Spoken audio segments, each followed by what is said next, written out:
From the team for a myriad of reasons we still don't truly know. Kyrie set to face the Cavs of all teams tonight. According to his head coach, he will be there, he will play.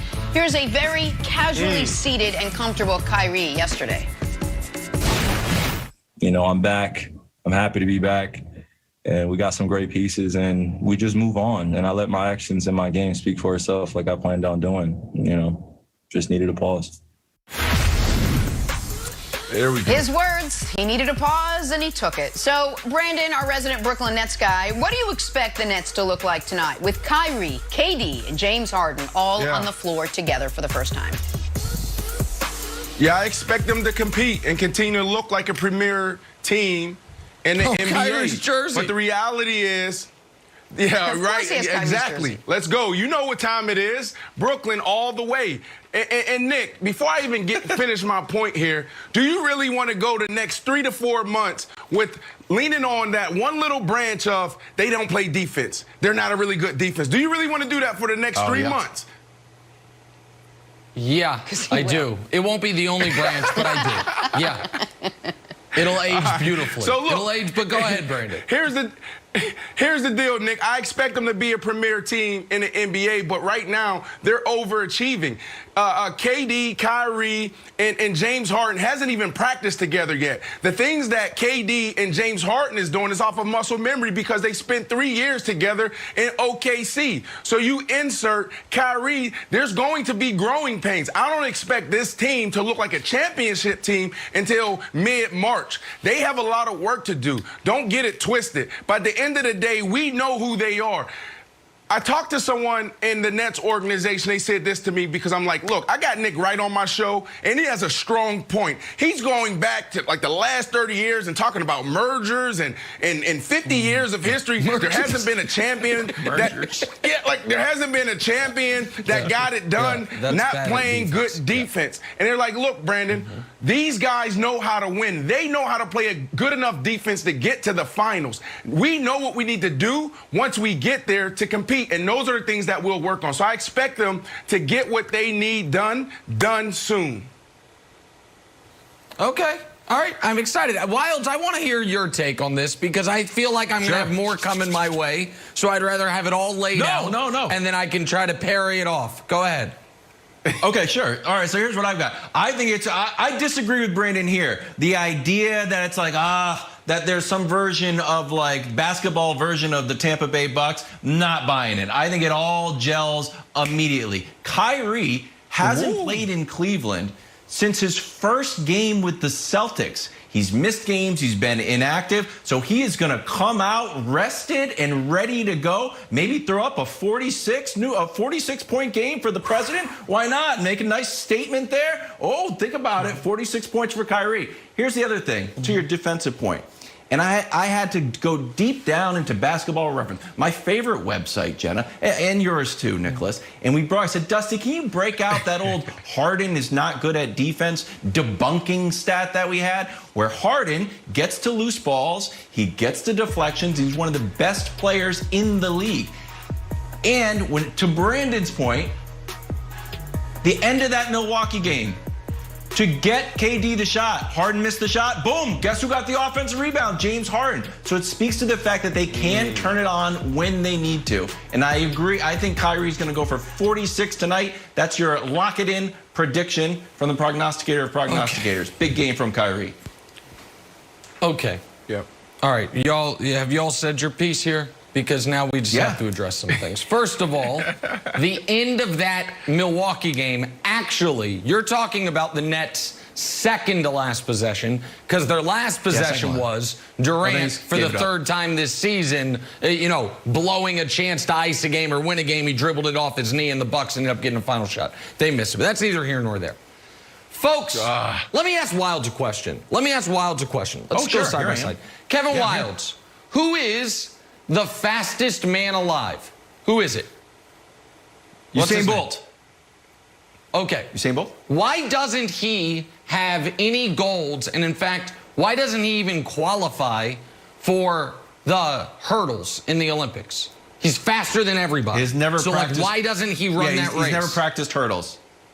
Never. Okay, well, I don't know if he's never practiced it or if it's just despite his overwhelming speed, he can't do that thing that's half of the race. So it's like he's the best in the world at half of it, but he's so bad at the other part, doesn't even compete for it.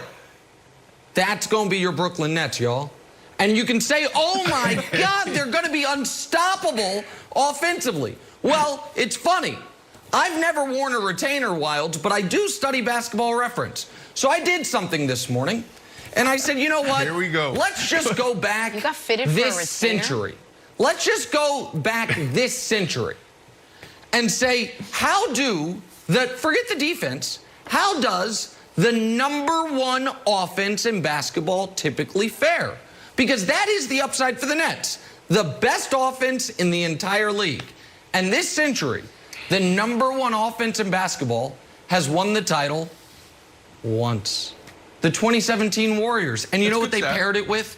The #2 defense. Now, you know who was, one moment.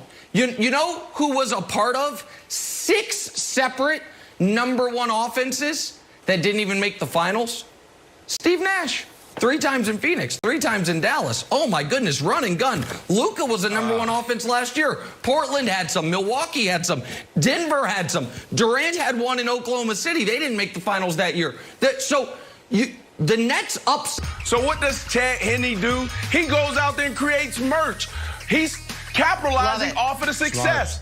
But the proceeds are going to 15 and the Mahomes. He's taking care of his guy, Patrick Mahomes Foundation, his nonprofit that works with children and trying to give them everything they need to have a healthy lifestyle. Patrick Mahomes, Chad Henne, I absolutely love this. Guys, go out there and support a phenomenal cause. Love it. That's great. Okay, Karl Malone called out Zion Williamson in a podcast. He didn't really. But just there's an element of basketball nerd Illuminati that tries to do like, well, actually, I was on Basketball Reference. So actually, Karl Malone, Zion is averaging more points. Hold on a second. Let me get my retainer out. Nick, why'd you say that? More minutes than you did when you were 20. Who cares? Let Karl Malone do his Karl Malone thing. Back off Basketball Reference a little bit. The blurb, and I've got the whole blurb here, of things Karl Malone talks about. Here we go. How about times he almost brawled with Jerry Sloan? What?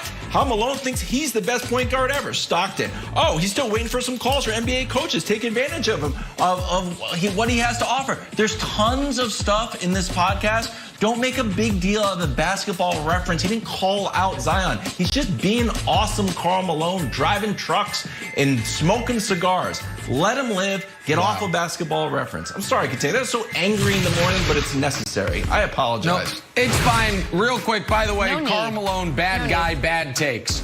Here's a good guy with good takes. That's Brandon Marshall. So listen to this, America. Scouting combine canceled because of the pandemic. So what are we going to do? How about this? Go down to South Florida. House of Athlete hosting 30 to 50 prospects. If you sign up early, you might even get a meet and greet with one Brandon Marshall. I might come down myself to give to try to brush up on my future GM chops. So House of Athlete hosting a scouting combine for the young prospects who are missing out on the opportunity. I think it's going to be broadcast somewhere, and I assume live streamed on Brandon's wildly popular Instagram feed. So House of Athlete, March 3rd through 5th, hosting a scouting combine. I'm going to broadcast it live whether I'm invited or not. So there you go. How about that? I'll be there. Will you come give us your analysis? Doing a burpees competition in the corner. Yeah, I will. If anybody wants to join.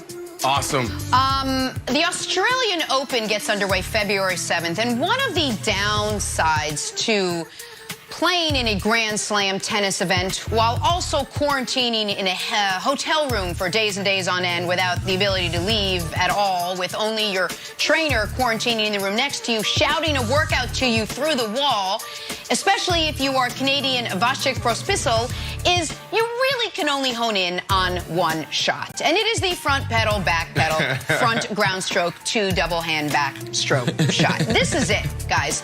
If he is met with this shot when the Australian Open is underway in a couple weeks, he's your tournament winner.